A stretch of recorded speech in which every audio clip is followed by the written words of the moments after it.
우리가 그 주일에 하나님의 일에 대해서 말씀을 들었는데, 하나님의 일을 할 수 있는 방법은 예수님의 살과 피를 먹는 것이다. 예수님의 살과 피를 먹는다는 것은 우리가 예수님의 몸이 되어 교회로 살아가는 것이다. 그래서 교회가 된다는 것은 교회 머리이신 예수님의 뜻대로 우리가 이제 살아가는 거죠.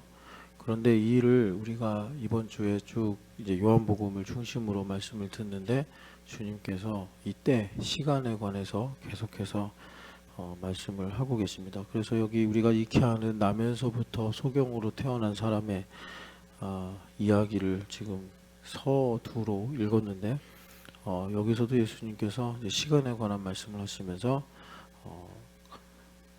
때가 아직 낮음에, 그 낮과 밤에 관한 말씀을 하십니다. 근데 여기서도 역시 그 우리가 그동안 봐왔던 요한복음 2장이라든가 아니면은 또 요한복음 8장, 또 어제 보았던 요한복음 7장, 여기 다 이 시간을 가리키는 이 한국어는 똑같은데, 그러니까 원어로 보면은 이 시간이 다 달랐단 말이에요. 여기서도 때가 아직 낮음에 하니까 뭔가 이렇게 구체적인 그 시간에 관한 단어가 있지 않겠냐 생각하는데, 그 영어식 표현에 보면은 뭐 그 it을 가지고 그 시간을 표현하는 문장이 있잖아요. 그래서 사실은 여기에는 낮이라는 말 빼고는 시간에 관한 표현은 없습니다. 그래서 여기서는 또 주님께서 우리에게 무엇을 말씀하시는가? 그러니까 낮과 밤의 이 차이는, 지금은 우리가 전기 때문에 밤이나 낮이나 아무렇게나 사는데, 사실 이제 과거에는 이 확연한 차이가 있죠. 그래서 우리가 가끔 이렇게 시골 같은 데 가면 무지무지 캄캄한 것을 보게 되는데, 그러니까 낮에는 일을 할 수 있고 밤에는 일을 못 한다. 그러니까 하나님의 일을 낮에는 할 수 있고 밤에는 하나님의 일을 하지 못한다. 주님께서 이렇게 우리에게 말씀을 하십니다. 그래서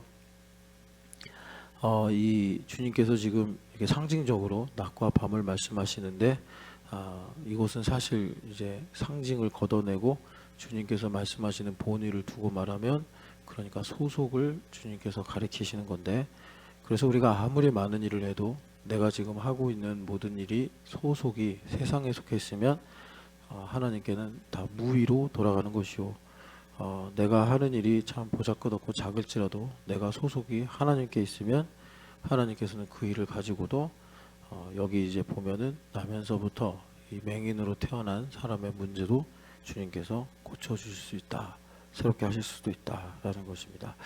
그래서 일단은 그 우리가 그동안 들었던 이 시간에 관한 말씀을 좀 정리를 하면 좋겠는데, 이걸 잘 모르면은 이제 요한복음에서 예수님께서 일을 하시는 것이 좀 이해가 부족할 수도 있게 돼요. 그래서 한번 좀 우리가 찾아보면 요한복음 2장에 그 가나의 혼인잔치 이야기를 한 번 더 봅시다. 가나의 혼인잔치를 보면은 2장 4절을 우리 같이 읽어보겠습니다. 예수께서 이르시되 여자여 나와 무슨 상관이 있나이까 내 때가 아직 이르지 아니하였나이다. 아멘. 그러니까 우리가 왜 하나님의 일을 해야 되느냐? 우리가 살아가면서 그 현실에 많은 문제를 만나죠. 현실에 많은 문제를 만나는데 우리는 그걸 이제 해결하려고 고민하고 애쓰고 살아갑니다.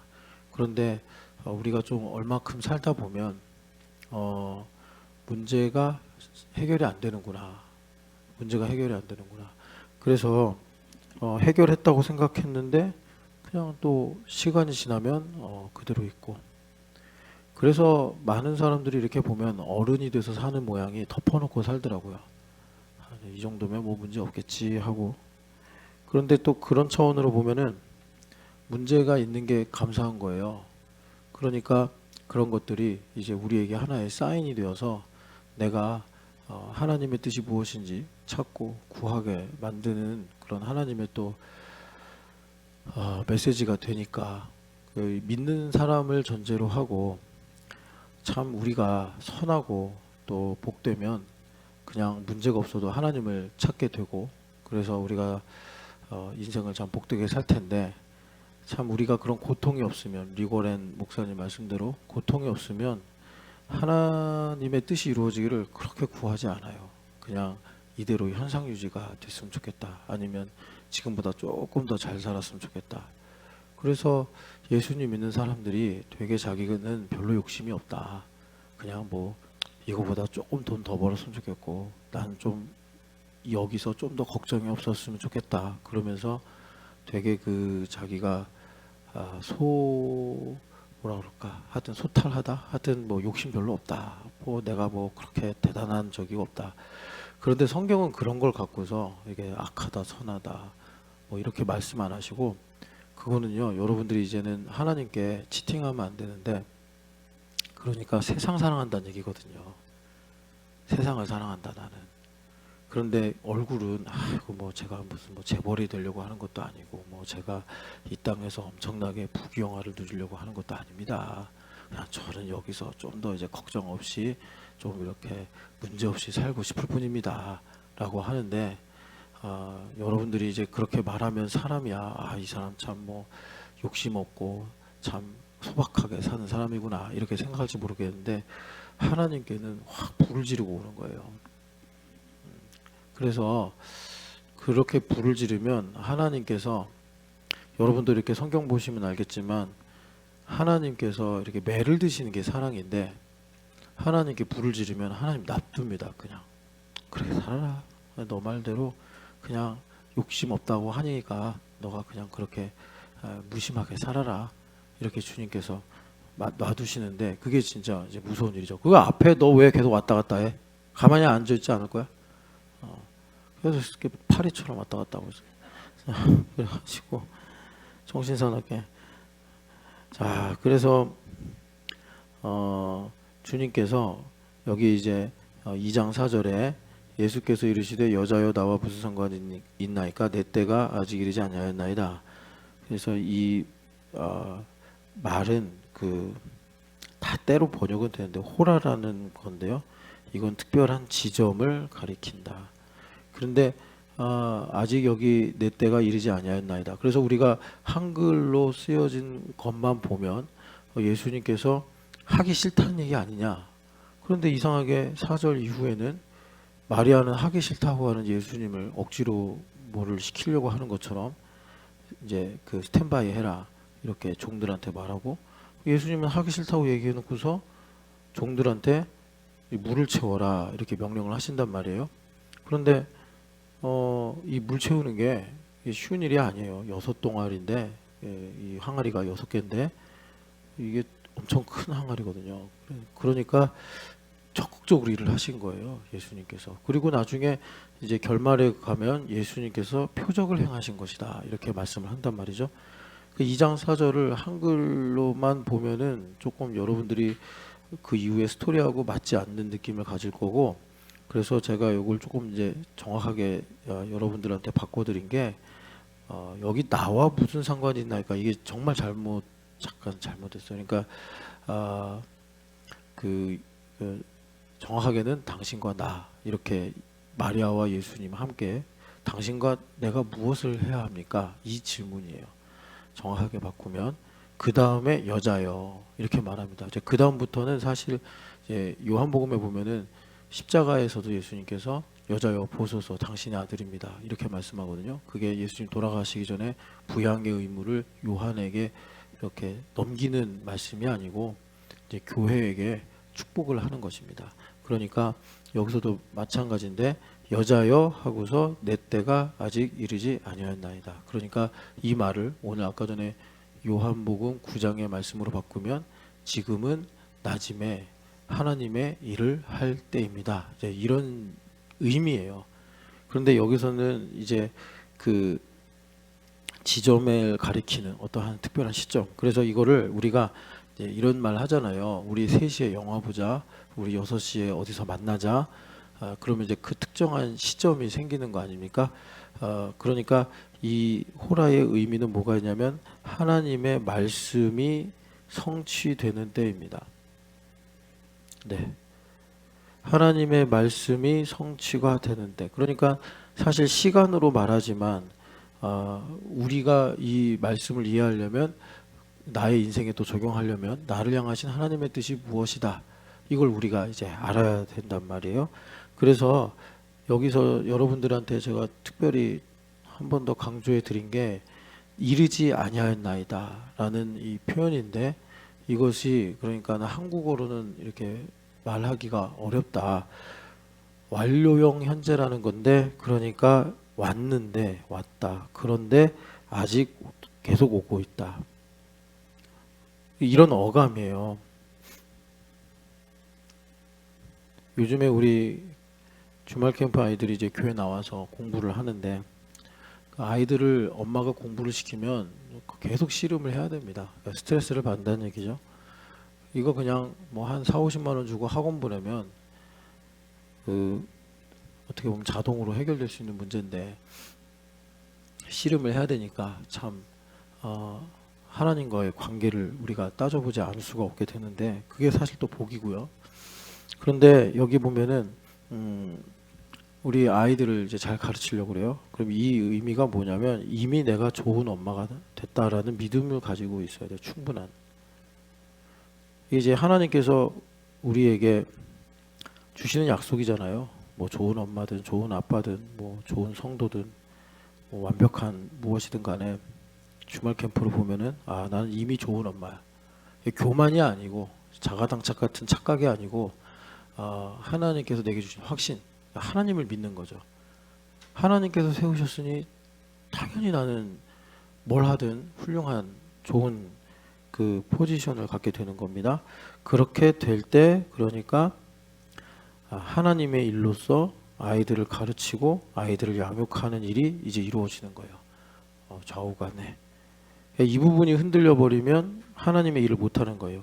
이것이 의미하는 것이 이런 것입니다. 그러니까 세상은요 항상 이렇게 시험하고 평가하는 거에 익숙하잖아요. 그래서 내가 30점짜리 사람인가 70점짜리 사람인가 아니면 누구보다 내가 더 좋은 사람인가 덜 좋은 사람인가, 잘해도 못해도 열등감에 빠뜨린단 말이에요. 우월감도 뒤집힌 열등감이지 열등감하고 관련 없는 게 아니란 말이에요. 그러니까 우리가 이 굴레로부터 벗어나야 돼요. 벗어나야 되는데, 벗어날 수 있는 것은 내가 하나님께서 주신 말씀을 믿고, 하나님은 말씀하고 이루시는 분이기 때문에 하나님께서 명령하실 때 이미 그 말씀은 내 눈에 보이지 않아도 이루어진 것이라고 성경에서 우리에게 가르쳐 주잖아요. 그러니까 너는 목사다. 그러면 내가 볼 때 게으르고 연약하고 부족하고 뭐 이런 게 있어도 하나님께서 이렇게 세우셨으면 나는 틀려도 하나님은 오르시니까. 그래서 제가 로마서 3장 그 1절부터 5절까지를 깊이 묵상하셔야 된다고. 이거 없으면 구원은 받는데 인생은 매우 고단합니다. 여러분 정말 그 말씀을 많이 묵상하셔서, 여러분 그 말씀이 있고 내 삶이 있잖아요. 삶에는 다양한 스토리가 있잖아요. 여러분들이 예수님의 말씀을 먹으려면 어떻게 돼요? 소화력이 있어야 될 거 아니에요. 그러니까 젖을 먹는 소화력이 있고 고기를 뜯어 먹는 소화력이 있단 말이에요. 그래서 여러분들이 그 소화력을 가지고 그 로마서 3장 5절부터 1절부터 5절까지 말씀을 여러분들 스토리에 이렇게 소화를 시켜서 영양분을 공급을 해서, 내 인생에 하나님의 섭리가 이러하며 하나님의 영광이 이러하구나, 이걸 가지고 살아야 된단 말이에요. 근데 소화력이 약하면, 벌써 여기 이제 엄마 얘기하지만 엄마라는 직분이 여러분 세상에서 이게 저기 엉터리로 뭐 말하니까 별거 아닌 것 같이 보이지만 사실은 이거 되게 중요한, 그러니까 어떻게 보면 직분이거든요. 그래서 우리가 하여튼 간에 하나님께서 하라고 하셨으면 하나님께서 우리한테 아무것도 안 주시고 혼자 해라 이러실 분이 절대 아니기 때문에, 그래서 내가 그런 확신과 분명한 믿음을 가지고 있어야지 예수님 말씀처럼, 예수님께서 그래서 이제 그 포도주를 만드시는 거잖아요. 물로 포도주를 바꾸시는 것처럼 하나님의 일을 행하여 하나님의 뜻이 나의 삶에 이루어지는 삶을 살게 되더라라는 거예요. 요거를 여러분 그러면 이제 이 부분을 많은 분들이 저를 보면서 적용하는 겁니다. 이해의 문제라고 생각을 해요. 그래서 맨날 속아요, 마귀한테. 그 요한복음 우리가 9장 읽었지만 8장에 보면 마귀 새끼는 거짓말쟁이라고 예수님 말씀하시잖아요.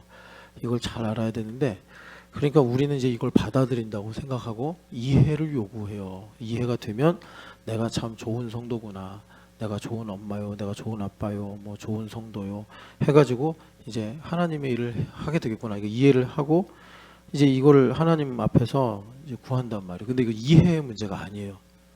이해를 하려고 그러면 막 이제 충돌이 일어나요.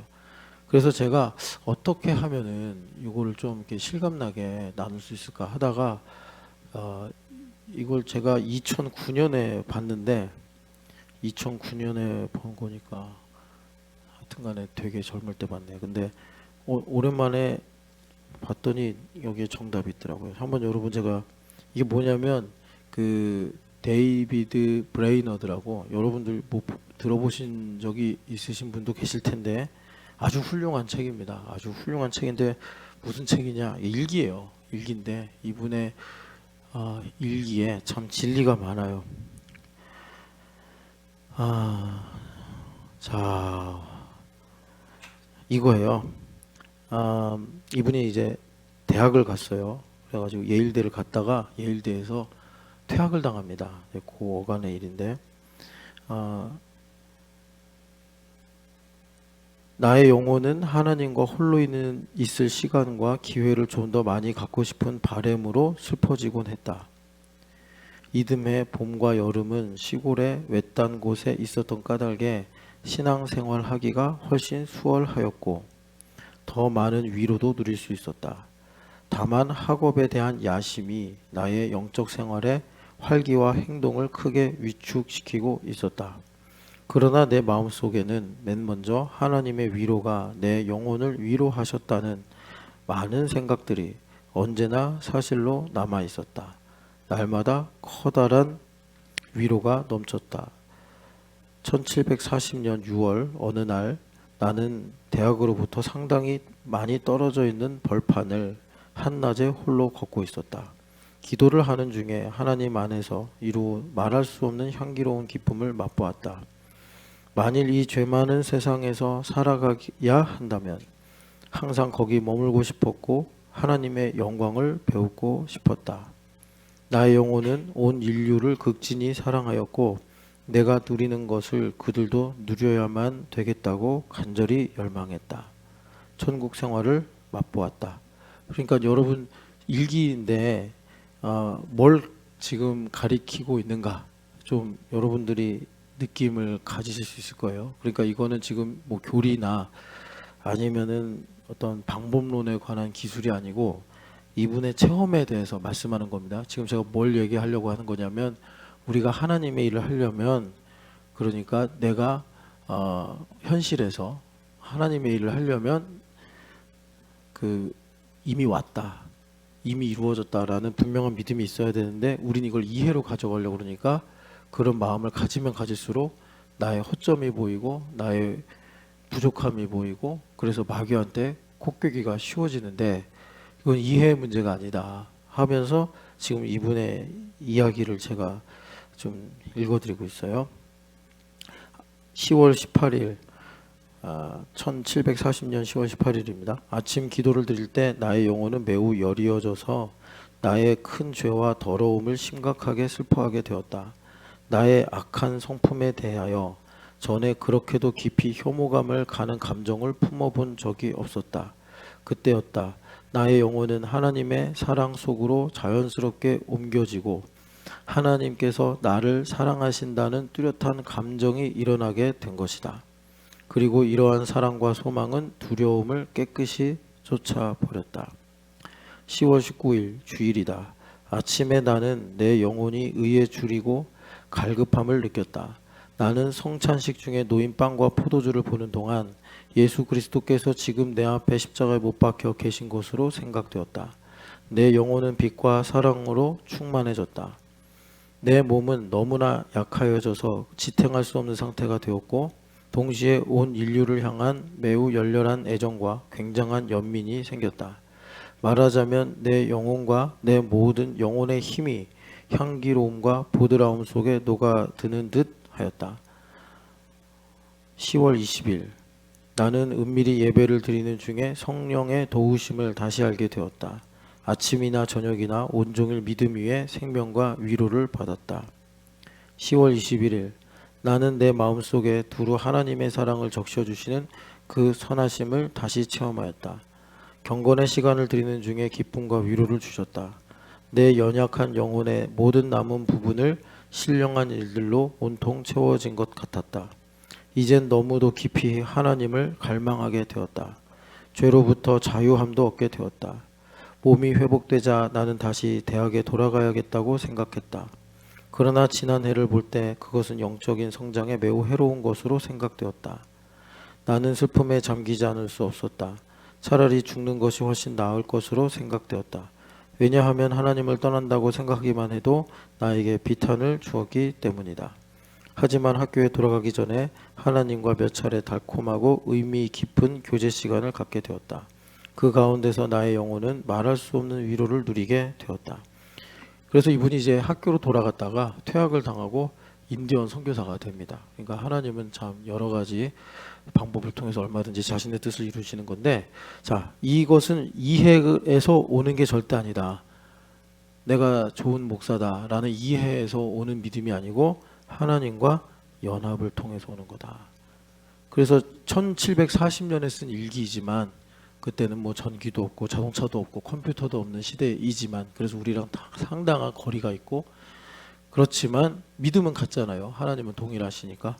그러니까 여러분들이 지금 제가 잠깐 읽어드린 이 지문을 통해서 보시면, 아, 하나님과의 연합이 이런 거구나.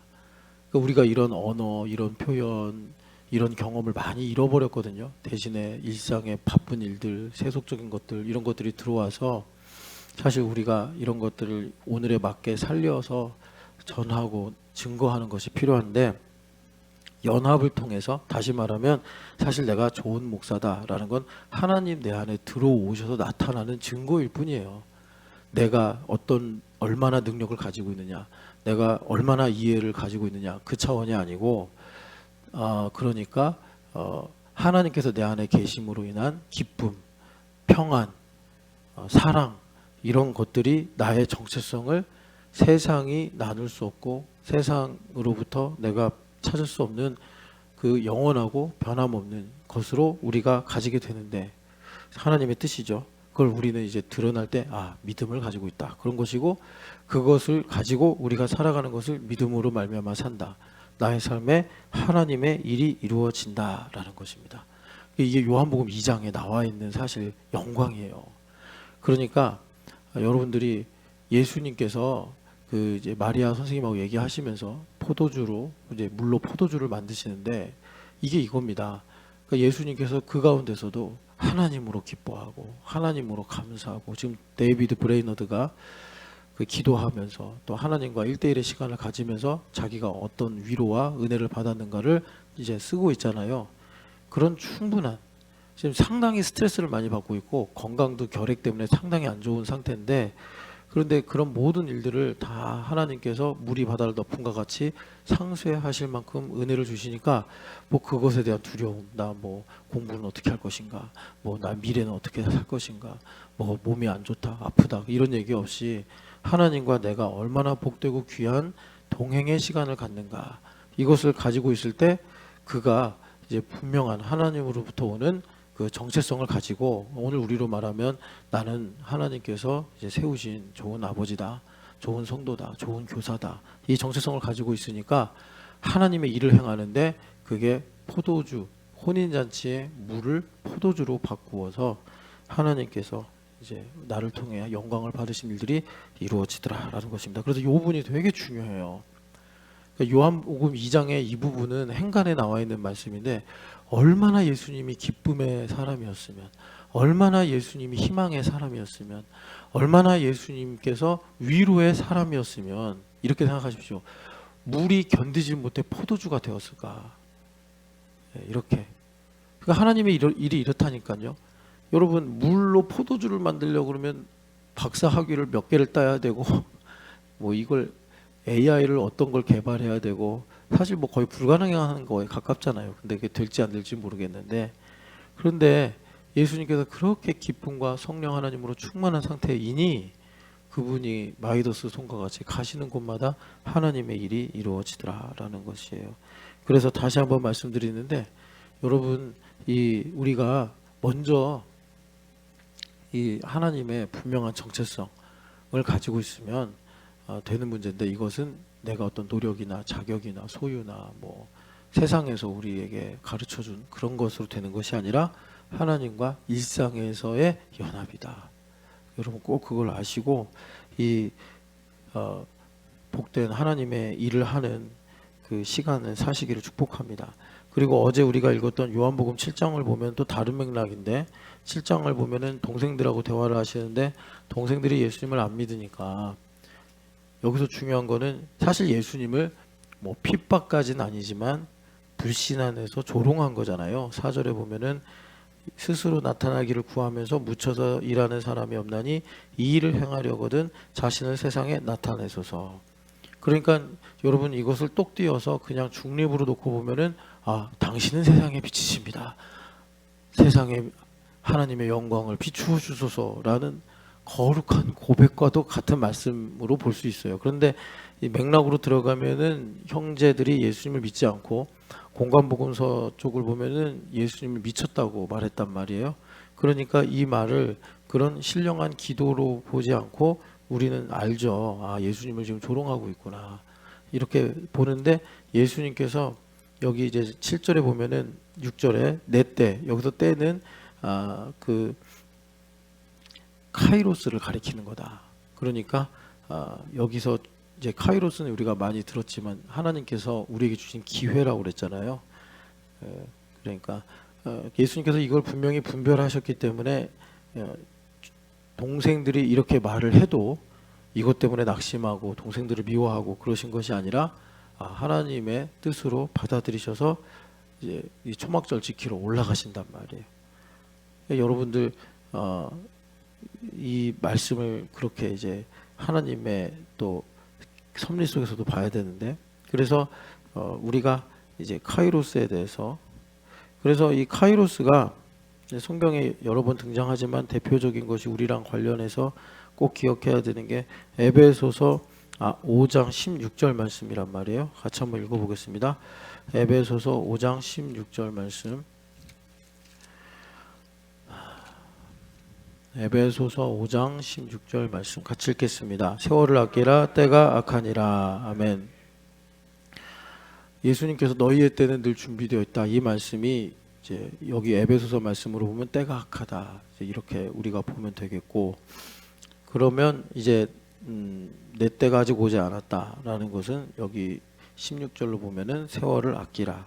이거를 의역을 상당히 해서 마치 시간을 절약하고 살아라 이런 말씀으로 이해하기 쉬운데, 기회를 붙잡아라 라는 겁니다. 기회를 붙잡아라. 그러니까 여러분 지금 우리나라 큰 위기가 왔잖아요. 어제 500까지 떨어져, 5천인가 떨어져서 지금 뭐, 여러분 뭐 이렇다 저렇다 뭐 포모냐 조모냐 이러지 마시고 정말 20, 30대 큰일 났다. 근데 이거 사실 솔직히 말하면 약간 좀 조장한 것도 있잖아요. 그죠? 흥분시키고 그래서 이렇게 도박판처럼 만든 것도 있으니, 참 여러분 정부를 나라를 위해서도 기도를 해야겠지만 여러분 한편으로는 기회를 붙잡으셔야 됩니다.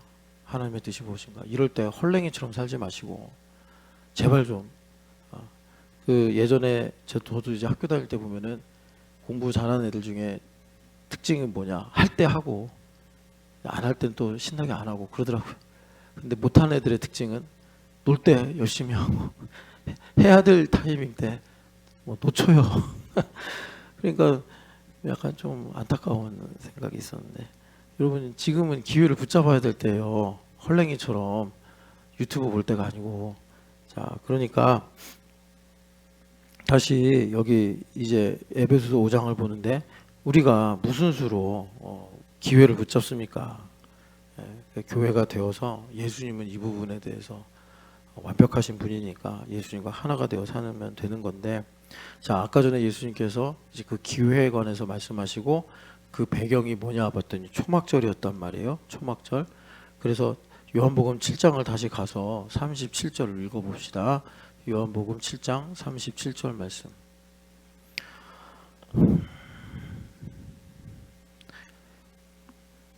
여러분들은 제가 지금이 기회입니다 이렇게 말해주면 좋겠죠. 그러면 안 돼요. 기회가 아니에요. 기회는 여러분 이런 거예요. 예수님이 이거를 어떻게 표현하셨냐면 지극히 작은 자에게 냉수한 것을 대접하는 거다. 그러니까 대부분의 사람은 이게 기회인 줄 몰라요. 귀찮다고 생각하거나 힘들다고 생각하거나 쓸모없다고 생각하거나 보잘것없다고 생각하거나 그런다니까요.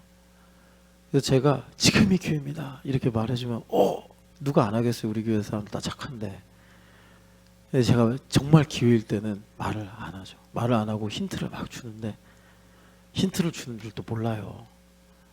그래가지고 참 그 고등학교 때 그 공부 못한 애들 특징이 뭔지 아세요? 이 교과서가 깜지가 되는 겁니다. 깜지.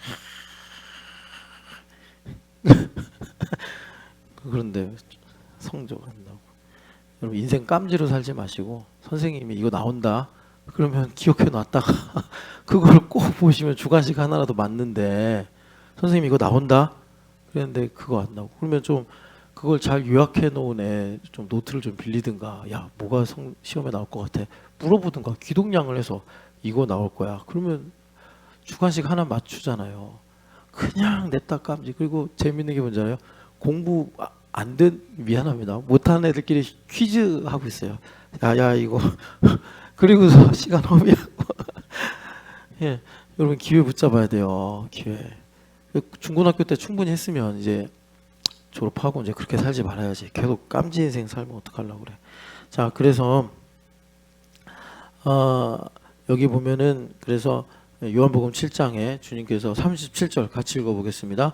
명절 끝날 곧 큰 날에 예수께서 서서 외쳐 이르시되 누구든지 목마르거든 내게로 와서 마시라. 아멘. 그래서 39절은 이제 그 약간 주석 각주같이 그 요한 사도가 괄호 안에 이거는 성령 하나님을 가리키는 말씀이야 라고 이렇게 설명까지 친절하게 붙여주실 만큼 매우 중요한 말씀인데 여기에 예수님께서 두 가지 위대한 말씀을 붙이십니다. 그 이사야서 55장 1절부터 3절 더하기 에스겔서 47장 1절부터 12절을 합쳐가지고 주님께서 그러니까 초막절 끝날 선포를 하시는 거예요. 여기 보면 예수님께서 보통 그냥 이렇게 가르쳐 주시고 설명하시는 톤으로 말씀하시는데 서서 외쳐 이르시되 그런데 여러분 아시겠지만 이 37절 이전에 보면은 사람들이 수근수근 거리면서 예수 어딨어 예수 어딨어 이런 상황이고 예수님께서 왜 그러신 거죠? 예수님을 죽이려고 그러기 때문에 유대인들이 심지어 여기 보면은 13절에 유대인들을 두려워함으로 드러나게 그에 대해서 말하는 자가 없었다. 그러면서 이제 유대인들이 막 예수님을 찾으러 다니고 예수님은 은밀하게 돌아다니셨다. 이렇게 말씀을 하는데 그런 와중에 예수님께서 갑자기 급발진 하시는 것처럼 큰 날, 그 사람들이 많이 모인 날 큰 소리로 나 여기 있어라고 외치듯이 누구든지 목마르거든 내게로 와서 마시라. 그러면서 생수의 강이 흘러나오리라. 친히 주님께서 성경의 이름과 같이 이렇게 말씀하셨단 말이에요. 그래서 이 기회를 붙잡는 게 뭐냐 주님께서 말씀하시는데 여러분 이사야서 55장 1절부터 3절은 뭐 찬송으로도 많이 나와 있고 하니까 그러니까 들으라 이거죠. 이사야서 55장 1절부터 3절은 들음에 관한 말씀이에요. 근데 하나님 말씀에 의하면 누가 듣는다는 거예요? 목마른 사람은 듣는다. 이건 너무나 자연스러운 이치인 거예요. 그러니까 내가 아까 전에 여기 데이비드 브레이너드처럼 하나님께 갈망이 있는 거죠. 그러니까 아까 읽은 그 지문 중에 보면은 뭐 죄악에 혐오스럽고 자신의 연약함을 보고 이런 거 있잖아요. 이제 성령 하나님하고 동행하니까 이 들음에 대해서 깊이 묵상하게 되는 건데 그래서 이분이 아주 그 섬세한 하나님에 대한 감각을 갖게 되는데 이제 이사야서 55장이 이걸 확실한 은혜다 이렇게 말한단 말이죠. 확실한 은혜. 다윗의 확실한 은혜다. 그래서 여러분 이 들음에 대해서 좀 많이 생각하시면 좋겠는데 여기서 다윗이라고 또 아주 구체적인 대상을 가리키잖아요. 그럼 다윗이 언제 가장 은혜로웠을까 생각하면 우리 교회에서 계속해서 반복해서 지적하는 게 사무엘하 7장이란 말이에요. 7장. 그래서 여러분 그거를 그냥 다윗이 뭐 하나님께 이렇게 좋은 마음을 가졌다라고 단편적으로만 보지 마시고 다윗의 서사를 통해서 다윗이 그런 마음을 가진 것을 왜 하나님께서 기뻐하셨는가. 그러니까 다윗이 기특하고 다윗이 참 뭐라 그럴까 양심적이어서 하나님 좋아하신 게 아니라 하나님 중심으로 보면 다윗에게 하나님의 마음이 부어져서 하나님께서 자기 마음이 다윗에게 있는 걸 보시고 기뻐하신 거예요. 그래서 다윗에게 놀라운 축복을 하시는 것이 이제 너를 통해서 내가 메시아의 나라를 이루겠다. 아브라함을 통해서 대적의 성문을 차지하겠다 하신 것처럼 하나님께서 그렇게 하나님의 나라를 약속하시는데 하나님의 마음이 나에게 부어져요. 이런 모멘텀을 교회가 된 우리에게는 어떻게 하신다고요? 나에게 지극히 작은 자가 신성원이에요. 성경학교 때 신성원이 무엇을 필요로 하는지는 하나님만 아시는 거예요. 냉수라는 것이. 그러니까 신성원에게 냉수는 하나님만 알고 계신 건데 그것을 성경학교 때 나를 섭리하셔서 그 일을 이루심으로 하나님께서 나에게 메시아의 나라, 그러니까 메시아의 나라가 우리에게 무엇을 의미하죠? 너가 무엇을 먹을까, 무엇을 입을까, 무엇을 마실까 염려하지 마라. 그거 먹는 문제 먹을 걸로 해결하고 입는 문제 입을 걸로 해결하려고 그러면 여러분 우리가 많이 이미 들었고 여러분들도 충분히 동의하시겠지만 계속 거기에 종이 된다니까요. 내가 살아있으니까 먹으려고 하는 건데 이 먹는 걸 먹는 걸로 해결하려고 보니까 먹으려고 사나? 나중에 그렇게 된다고요. 먹는 것에 종이 되어서 먹는 것 때문에 싸우고 먹는 것 때문에 정죄받고 그러고 산다고요. 우리 먹으려고 사는 게 아니라 살아있으니까 먹는 문제가 생기는 거라고요. 그래서 주님께서 우리에게 뭐를 말씀하셔요? 이 문제를 해결하는 방법은 하나님의 나라를 선물로 받는 것이다. 먼저 그의 나라와 그의 의를 구하라. 그런데 우리가 무슨 돈이 있습니까? 능력이 있습니까? 똑똑하기를 합니까? 하나님의 나라를 우리가 어떻게 구하거나 받냐 이 말이에요. 그런데 우리 예수님의 이름으로 받는 거잖아요. 그러니까 예수님의 이름으로 뭘 하면 되는 거죠? 하나님께서 나의 일상 속에서 지극히 백합꽃과 같은 지극히 작은 자, 백합꽃과 같은 우리 성원이를 내가 같이 뭐든지 섬기고 나눌 때 하나님께서 정말 신성원의 인생의 보석과 같은 기회, 카이로스를 나를 통해 이루심으로 나에게 영원한 순간이 되어 하나님의 나라가 임하게 되니 내가 이 땅에 있는 동안 무엇을 먹어야 되나 무엇을 마셔야 되나 이 문제가 끊이지 않는데 그거를 주님께서 하나님의 방법으로 해결해 주시더라라는 것입니다. 그래서 듣는 것이 우리에게 참된 복이다. 그래서 주님께서 듣는 거를 잘하라고 우리한테 목마른 자도 말씀하시고 가난한 자도 말씀하시고 또 종도 말씀하시고 이걸 그렇게 강조하시는 거예요. 자, 그런데 이 말씀을 주님께서 성취로 선포하시는데 마치 누가복음 4장에서 예수님께서 희년이 성취되었다라고 선포하신 것처럼 지금 이 구약의 선지자들의 위대한 말씀이 성취됐다고 자신의 목숨을 걸고 예수님께서 이제 외치시는 거예요. 그래서 이 들음의 문제 그리고 에스겔서 47장에 보면 그 들으면 어떻게 된다는 거죠? 이제 생수의 강이 흘러나간다. 그런데 중요한 거는 생수의 강이 정말 비가 많이 와서 계곡물에 물이 불어나가지고 막 컬컬컬컬 흘러가듯이 그렇게 역동적으로 막 감격스럽게 넘쳐 흐르는 게 아니라 수증기 같이 미미하게 적은 양으로 꾸준히 흘러간다는 거예요. 그래서 그것이 강조하는 게 뭐냐면 일상이다. 일상을 중요하게 여겨야 된다. 그러니까 일상은 내가 교회 안에서 누리는 일상이에요. 교회 안에서 누리는 일상. 예배가 있으면 예배하고 뭐 어제같이 성경학교 전날이라고 청소하자 그러면 청소하고 그냥 그 일상을 교회로 살아가는 거예요. 그러면 대단한 일은 안 일어나요. 당장 뭐 여러분 어제 성경학교 전이니까 우리 모여서 청소합시다. 그래서 열심히 청소했어요. 그렇다고 뭐 갑자기 뭐 오늘 여러분들 대박 나고 그러면 교회가 유지가 안 돼요. 주님께서는 우리가 모르게 그 달라스 윌라드 목사님이 컨스피러시라고 한 것처럼 모르게 진행을 하시는 거예요. 그래서 어느 순간 물이 바다를 덮은과 같이 건널 수 없는 강같이 이렇게 되면 하나님께서 나를 통해서 아라바와 사회를 고쳐주신다라고 이제 말씀을 하시는 거죠. 그래서 일상을 통해서 하나님께서 우리에게 이 성전의 생수의 강의 비전을 이루어 주신다. 이제 이걸 주님께서 우리에게 말씀하십니다. 그래서 이 두 가지가 지금 초막절을 배경으로 이루어지는 거라고 그랬잖아요. 초막절 여러분 지난번에도 말씀드렸지만 그 느헤미야서에 보니까 에스라라는 성경을 잘 가르치는 학사가 8일 동안 제단에 딱 강단에 서가지고 이렇게 말씀을 전해가지고 이 말씀이 충만하게 되어서 이 초막절에 하나님의 은혜가 임했다는 건데, 그러니까 이 초막절에는요 말씀의 충만을 전제로 하는 겁니다.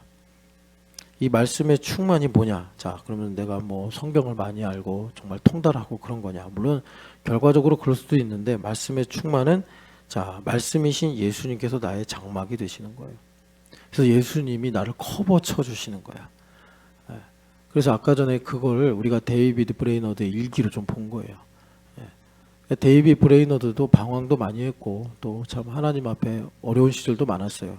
그런데 그가 그 모든 과정을 지나가면서 이 세상에서 나의 피난처는 나의 장막이신 예수 그리스도구나라는 걸 깨닫는데, 여러분 말씀의 충만은 물론 이제 이제 그 따라오는 걸로는 말씀을 깨닫는 것도 있고 또 거기서 체험하는 것도 있겠지만, 예수님께서 나의 장막이 되신다. 이제 이것이 나에게 말씀의 충만이에요. 그래서 오늘날 하나님께서 나에게 이렇게 장막으로 치시고 함께 하신다는 것을 또 다시 한번 말하지만 교회예요, 교회. 그래서 예수님께서 성령으로 말미암아 동정녀 마리아에게서 잉태하신 것만큼 중요하거나 그 이상으로 중요한 것이 내가 교회가 되어 산다는 거예요. 그러니까 우리가 백날 천만 만번 동정녀 마리아에게 태어나시고 본디오 빌라도에게 고난당하시고 죽으신 지 사흘 만에 부활하셨는데 교회가 안 되면 그거 다 소용없어요.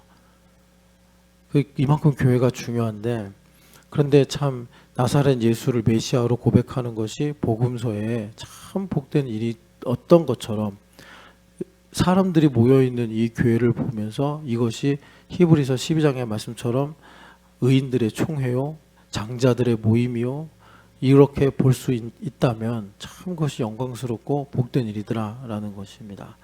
그래서 아까 세월을 아끼라 그랬죠. 세월을 아끼라, 기회를 붙잡아라. 그 기회를 붙잡으려면 어떻게 해야 된다고요? 에베소서로 보면은 성령으로 충만해라. 그래서 옛날에 한국교회에서는 성령 충만이 내가 혼자 금식 기도 많이 하고 내가 기도를 뭐 몇 시간씩 하고 그래서 내가 막 감정이 부어지고 막 이렇게 뭐라 그럴까 막 감정이 뭐라 그러지, 하여튼 그런 것들로 성령 충만 이렇게 생각했는데, 성령 충만은요 이거예요, 여러분. 이 손이 이제 팔이 내 어깨에 붙어 있는 게 성령 충만이에요. 성령 충만이에요. 견고하게. 여러분 그냥 붙어 있으니까 되는데, 사실 우리가 교회가 되어 사는 거는 필요할 땐 붙어 있고 이제 나는 좀 뭐 쉬고 싶어 그러면 잠깐 이게 삑삑삑 돌려가지고 딴 데 갖다 놓고 그냥 필요하면 붙어 있고 뭐 이렇게 하는 건 성령 충만이 아니에요. 에베소서 개념이 정확하게 그래요. 붙어 있으면 성령 충만이에요. 예수님도 그러셨어요. 예수님은 내 나무로 비유하셔가지고 너희는 포도나무 가지요 나는 줄기니까 뭘 하려고 하지 말고 붙어 있어. 그럼 열매 맺어. 그 요한복음 15장 1절부터 5절 아닙니까? 아버지는 농부요 나는 포도나무요 너희는 가지니 너희가 열매를 많이 맺으려고 뭐 할 필요 없고 그냥 거기 붙어 있으면 아버지가 다 관리해 주셔서 열매 맺어. 그런데 너희가 나를 떠나서는 아무것도 할 수가 없어. 그러니까 여러분 이제 성령 충만은 붙어 있는 거라고요. 그거를 골로새서에서는 기독론을 중심으로 말씀하시는데 뭐라 그러냐면 그리스도의 말씀이 우리 안에 풍성히 거한다. 초막절하고 더 가깝죠. 초막절이 하나님 말씀이 8일 동안 충만해서 새로운 지평이 열리는 것처럼 하나님의 말씀이 연결되고 결합이 될 때 우리는 매일이 초막절이란 말이에요. 그래서 이사야서로 다시 한번 가보면 이사야서 55장에 이제 들으라, 이제 이거는 확실한 은혜니라라고 말씀하시고서 뭐라고 하시냐면 6절 말씀 같이 읽겠습니다. 너희는 여호와를 만날 만한 때에 찾으라. 가까이 계실 때에 그를 부르라. 아멘. 그렇게 말씀하세요. 그래서 때를 말씀하시는데 이때는 이제 구약 시대니까 아무래도 절기가 중요하게 인식이 되겠죠. 그래서 뭐 초막절이면 초막절, 6월절이면 6월절. 여호와를 만날 만한 때 찾으라. 그가 가까이 계실 때에 부르라. 이렇게 주님께서 때를 가지고 주님을 찾고 만나라 라고 말씀하시고, 더불어서 한 번 더 말씀을 드리면 우리 신촌여학교회 캠퍼스를 위해서 기도하는 교회인데 이 청년들에게 하나님께서 주시는 부흥의 말씀은 55장 10절 11절 비와 눈이 하늘로부터 내려서 그리로 돌아가지 아니하고 땅을 적셔서 소출이 나게 하며 싹이 나게 하며 파종하는 자에게 종자를 주며 먹는 자에게 양식을 준과 같이 내 입에서 나가는 말도 이와 같이 헛되이 내게로 되돌아오지 아니하고 나의 기뻐하는 뜻을 이루며 내가 보낸 일에 형통함이니라. 하나님의 입에서 나오는 말씀은 눈과 비와 같이 사라지는 것이 아니라 반드시 양식과 종자를 줌과 같이 우리에게 하나님의 영광과 그 이름의 능력을 나타내는구나. 이것이 흥왕하고 세력이 있어서 신촌 땅에서 무엇보다도 높아질 때, 지존하게 될 때 이제 부흥이 일어나는 거죠. 그런데 이 일 있기 전에 어떤 일이 있어야 돼요? 하나님을 만날 만한 때 부르라 찾으라 그런 거죠. 카이로스를 붙잡아라 이런 것입니다. 그런데 자 이제 여기서 하나님께서 엄청난 혁신을 일으키시는데 고린도 후서를 봅시다. 고린도 후서 보면은 바울 사도가 이 말씀을 이제 교회됨 안에서 적용하셔서 다시 쓰시는데 2절을 같이 읽어보겠습니다. 이르시되 내가 고린도 후서 6장 2절입니다. 이르시되 내가 은혜를 베풀 때에 너희에게 듣고 구원의 날에 너를 도왔다 하셨으니 보라 지금은 은혜 받을 만한 때요 보라 지금은 구원의 날이로다. 아멘. 그러니까 구약시대는 하나님께서 3월 14일이 6월절이야. 그러면 3월 14일이 여호와를 만날 만한 때예요. 그때 하나님을 찾으면 확실한 은혜 듣고 들으리라 하여 우리에게 포도와 주와 저주로 그러니까 먹고 마시게 하심으로 나의 인생의 문제를 주님께서 해결하시고 영광을 받으시는데 이제 오늘은 어때요? 우리의 일상이 그러니까 여기 보면은 그 히브리서 말씀대로 잖아요. 오늘이라고 일컫는 매일 너희들이 하나님의 음성을 듣고는 마음을 완고하게 하지 마라 하신 것처럼 6장 2절에 보면 지금이라고 하는 모든 때에는 은혜의 때요 구원의 날이다 이렇게 말씀하시는 거예요. 그럼 여기에서 뭐가 바뀐 거죠? 그러니까 하나님의 열심으로 말미암아 나의 자유의지 나의 자원하는 마음이 이제 강조되는 것입니다.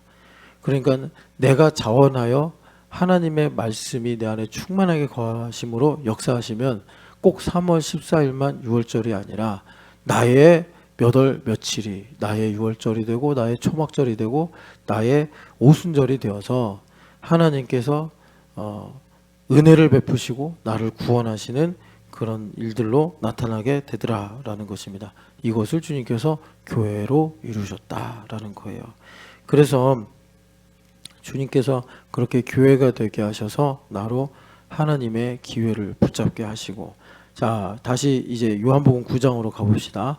오늘은 그래서 여기 보면은 낮과 밤 이야기가 나오는데 4절 보면은 아직은 낮음에 하시면서 이 말씀 하시는 그 배경이 뭐냐 봤더니 나면서부터 소경된 사람이에요. 그러니까 이 사람은 나면서부터 저주를 받은 거예요. 세상에 이럴 수가 있을까?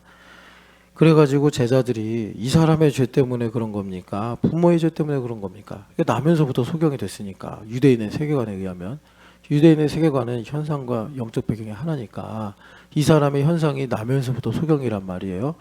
그런데 그 영적 배경은 이 사람의 죄 때문입니까? 부모의 죄 때문입니까? 이렇게 이제 예수님께 질문을 한 거죠.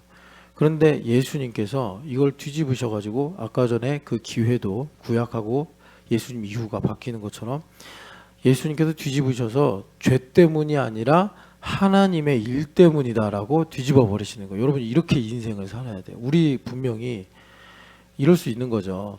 그러니까 내가 우상 숭배가 가득한 대한민국에 태어나서 나의 인생이 참 이 물질의 종이 되어서 그냥 이제 그렇게 살아갈 수도 있는 거고 또 내가 잘못된 습관 때문에 물질을 잘 관리 못해서 내가 또 이렇게 물질의 종으로 정죄받으며 살 수도 있는 건데 빛이신 예수님을 만나면 주님께서 그걸 뒤집어 버리셔서 하나님의 일을 하시는 걸로 바꿔버리시는데 이것이 구원이란 말이에요. 내가 뭐 좋은 부모를 만나서 건물주 부모를 만나서 금수저가 돼서 사는 게 문제 해결이거나 아니면 내가 주식을 사는데 그게 몇 배로 뛰어가지고 말이지 노후 자금이 이렇게 다 돼가지고 사는 게 해결책이 아니고 우리의 해결책은 하나님의 일을 하는 인생이 될 때 예수님께서 우리에게 말씀하신 것처럼 주님께서 더하여 주시리라 이 울타리 안에 들어와야 된다고. 그래가지고 여러분 여기 보면은 하나님의 일을 나타내는 것이다. 그럼 하나님의 일을 어떻게 해야 되느냐? 요한복음 6장에도 사람들이 물었을 때 예수님께서 하나님의 일은 보내신 자를 믿는 것이니라 하신 것처럼 여기서는 예수님께서 살과 피로 말씀하시지 않으시고 5절에 보면은 아주 중요한 말씀하시는데 I am the light of the world 이렇게 말씀하시는 거예요. 그래서 요한복음에서 I am이라는 메시지는 되게 중요한데 그건 왜 그러냐면 I am who I am. 출애굽기 3장 14절 말씀 때문에 그런 거예요. 그래서 우리 하나님께서 뭐라고 그러세요? 창세기 17장 1장에서도 뭐라고 그러세요? 나는 I am who I am 또 하신다고. 나는 전능한 여호와라. 그래서 그것을 예수님께서 여러 가지 표적을 가지고 우리에게 이제 다양한 버전으로 말씀하신 것이 I am the bread, I am the way, I am the shepherd 많이 나오잖아요. 요한복음에. 그 중에 계속 반복돼서 나오는 게 I am the light. 그런데 of the heaven이 아니라 of the world 이렇게 말씀하신단 말이에요. 어둠 속에 빛이니라. 그래서 우리가 예수님을 믿으면 어떻게 되는 거예요? 예수님께서 너무나 쉬운 예로 우리에게 말씀하신 것처럼 낮으니까 하나님의 일을 한단 말이에요. 이게 여러분 중요해요. 내가 성공하고 승승장구해서 하나님의 일을 하는 게 절대 아니에요. 그리고 우리가 참 이제 우리가란 거 목사들입니다. 목사님들이 좀 쉽게 가르치려고 이제 다른 복음을 좀 섞은 거죠. 여러분 너무 나쁘게 보지 마시고 우리가 그만큼 미숙했다라고 생각하시면 됩니다. 그런데 이제 우리가 살아갈 다음 시대는 주님께서 더 큰 성숙을 요구하시는 건데 그러니까 무엇이 하나님의 일이냐? 성공하고 승승장구하는 것이 아니라 내가 교회에 속하여 하나님께 속하여 그래 이런 거예요. 좀 쉽게 말하면 주말 캠프를 두고는 나는 좋은 엄마다. 허윤실 집사님 난 좋은 엄마야. 왜? 오늘도 예수님 나를 만나주셨고 나와 함께 사랑을 나눠주셨고 윤실아 너는 참 내가 천하보다 귀하게 여긴 영혼이다. 그러면 성원이가 빌빌대든 성원이가 공부를 했는데 다 틀리든 성원이가 공부를 또 잘해가지고 이렇게 너무 예뻐 보이든 그냥 윤실자매 입술에서 배에서 생수의 강이 술술술 나오는 거예요. 입술에서는 천국 복음이 나가는 거예요.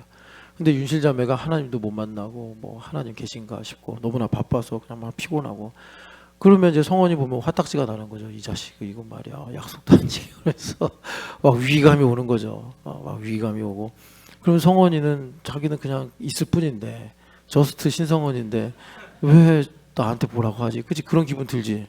나는 다만 신성원인데 나는 신성원으로 태어나서 신성원으로 살 뿐인데 왜 나한테 뭐라고 할까?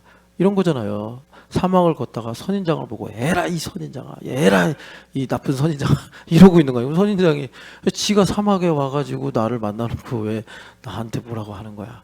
이런 느낌으로 우리가 잘못 살 수 있다고요.